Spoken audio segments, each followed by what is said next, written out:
Tengah buat apa tu? Tengah buat apa? Kami tengah masak mi ni Hampa nak tahu tak, bila hampa dah cuba makan sekali, confirm hampa akan ketagih weh makan kita punya mi ni. Ya, betul. Macam mana tu? Senang je. Hampa just nak masak dia 5 minit je.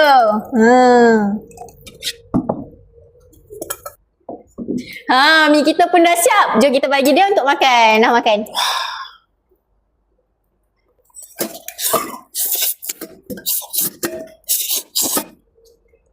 Wah, nampak sedap tu. Apa beza dia?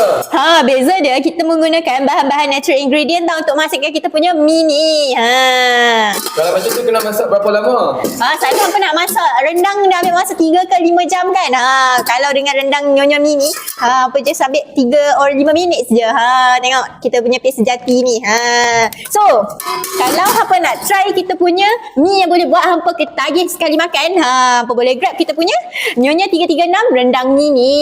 Kalau macam tu nak beli dekat mana? Hampa boleh dapatkan kita punya rendang mi ni dekat dalam beg kuning. Untuk masa sekarang kita tengah bagi harga trial pack tau untuk 100 orang yang terawal.